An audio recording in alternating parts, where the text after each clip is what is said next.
very briefly touched on was obviously this notion of heavy metal toxicity potentially coming from mercury. There was a big wave, particularly in North America, parents doing chelation on their children.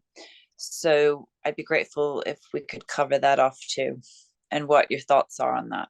All right. So part of the process that I go through is asking parents what processes do they put their children through. And a lot of them say, oh, we did cutler and it didn't do anything for us. And I looked into this, and a lot of chelating agents are very non-specific. So if you have something that will chelate lead or copper, it will often chelate magnesium and calcium. And these are essential in the circulation. The chelation that was used for heavy metal toxicity is generally used after you get a big dose of it. So for some reason you might imbibe or ingest a large amount of heavy metal, and then they put it in and they try to rip it out while it's still in the circulation by chelating it and binding it up and then having it excreted. The first thing is that I've yet to see a hair metal test analysis that was consistent across the board.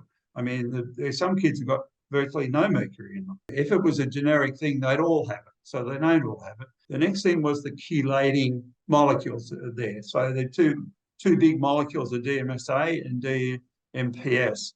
They've both got thiols on them. So they're reducing agents in a way.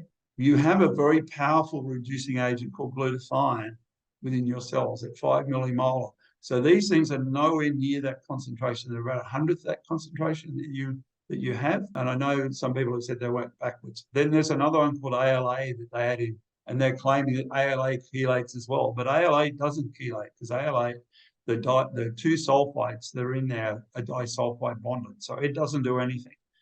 Can I prove that? Yes, I bought all the reagents in and I tested them. So ALA doesn't do anything.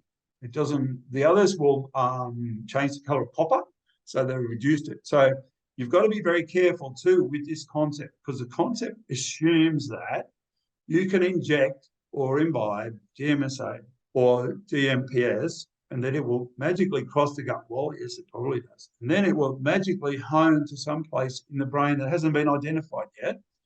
And once it's there, it will somehow selectively pick out your heavy metal, this unidentified heavy metal, just by the way, because we haven't proved it's there.